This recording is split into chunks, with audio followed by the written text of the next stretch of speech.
Évangile de Jésus-Christ selon saint Matthieu, chapitre 28, du verset 1 à 10.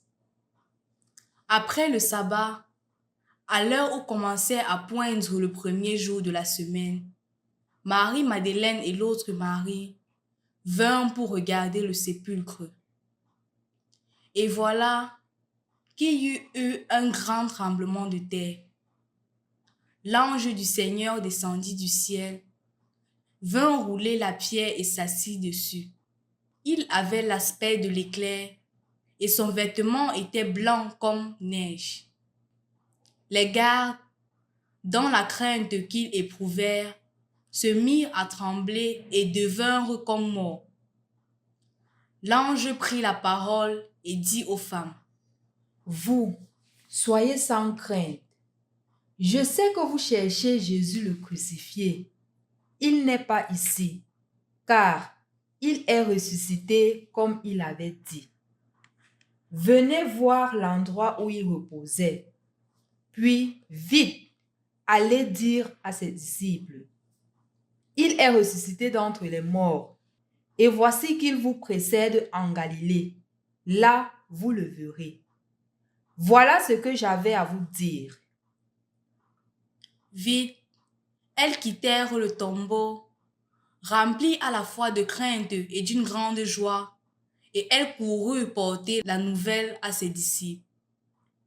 Et voici que Jésus vint à leur rencontre et leur dit: Je vous salue. Elles s'approchèrent, lui saisirent les pieds et se prosternèrent devant lui. Alors Jésus leur dit: Soyez sans crainte. Allez annoncer à mes frères qu'ils doivent se rendre en Galilée. C'est là qu'ils me verront. Au nom du Père et du Fils et du Saint-Esprit. Amen. Mort, où est ta victoire? Mort, où est ton dard venimeux? Bonne fête de la résurrection de notre Seigneur Jésus-Christ. Bonne fête de Pâques.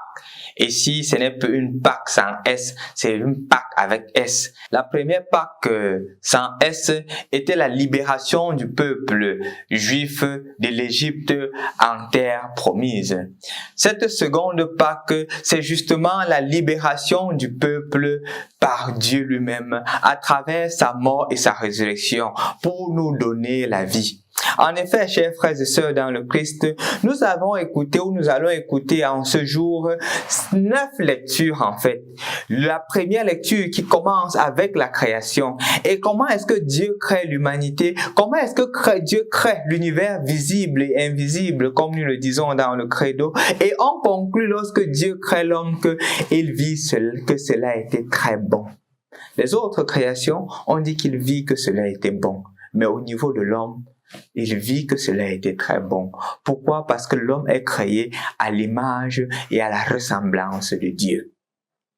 Chers frères et sœurs dans le Christ, c'est ce que nous écoutons dans la première lecture. Mais quelque temps plus tard, nous verrons que le péché doit ternir cette image que Dieu a mise en l'homme, cette beauté que Dieu a mise en l'homme. Et justement, puisque cela a terni, Dieu fera tout son effort pour pouvoir libérer son peuple à travers la deuxième lecture où on appelle déjà Abraham et à travers les autres lectures, la troisième lecture du livre de l'Exode jusqu'au livre du prophète Ézéchiel où Dieu lui-même rappelle le plan d'amour qu'il a eu pour le peuple et comment est-ce que le peuple s'est souillé et son engagement pour pouvoir libérer son peuple parce qu'il est le Père, il ne veut pas que son image soit détruite par ses enfants et c'est pour cela qu'il dit: je vous rassemblerai, je ferai de vous mon peuple, je mettrai en vous un esprit nouveau, je t'aurai de votre cœur le cœur de pierre et je mettrai en vous un cœur de chair.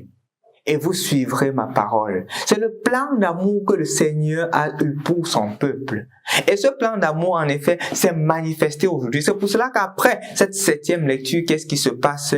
On chante le Gloria. Et les lumières illuminent notre Église. Pourquoi? Parce que la lumière entre dans le monde. Jésus qui est la lumière de la vie. La mort n'a plus le dernier mot. Le Christ a le dernier mot. Et après la lettre aux Romains, nous écoutons l'Évangile.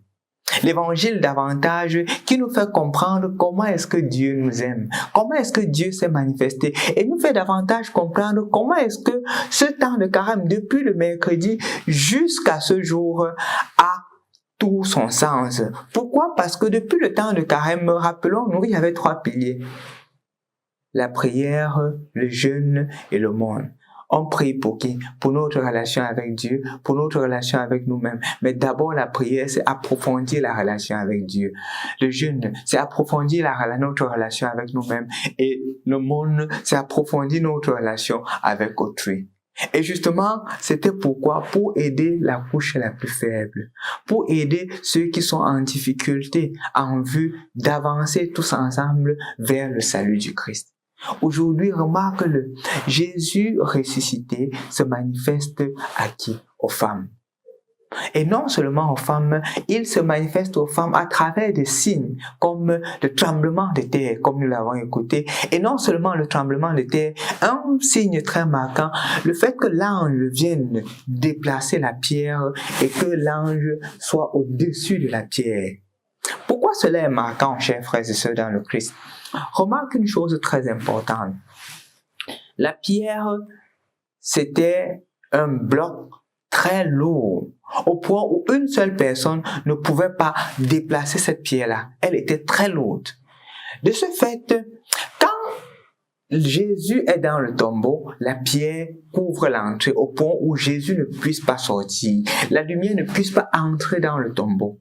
L'ange qui vient déplacer la pierre montre clairement que la mort n'a plus le dernier mot. La souffrance, la difficulté n'a plus le dernier mot parce que l'ange du Seigneur a le pouvoir sur toutes choses de l'univers, sur toutes les choses de l'univers.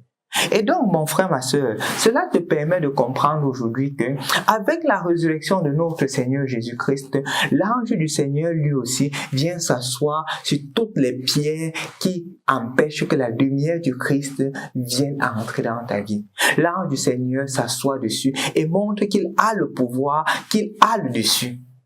En effet, c'est pour cela qu'après cela, le Seigneur lui-même se manifeste aux femmes venues au tombeau.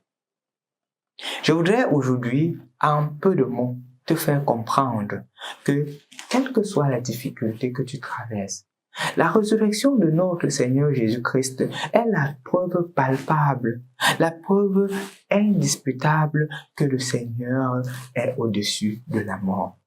Que le Seigneur est au-dessus de toutes les difficultés que tu puisses traverser. De la même manière que l'ange est apparu pour pouvoir déplacer la pierre, l'ange du Seigneur qui est en toi, l'ange du Seigneur, ton ange gardien que le Seigneur lui m'a envoyé pour te défendre, est capable de le faire.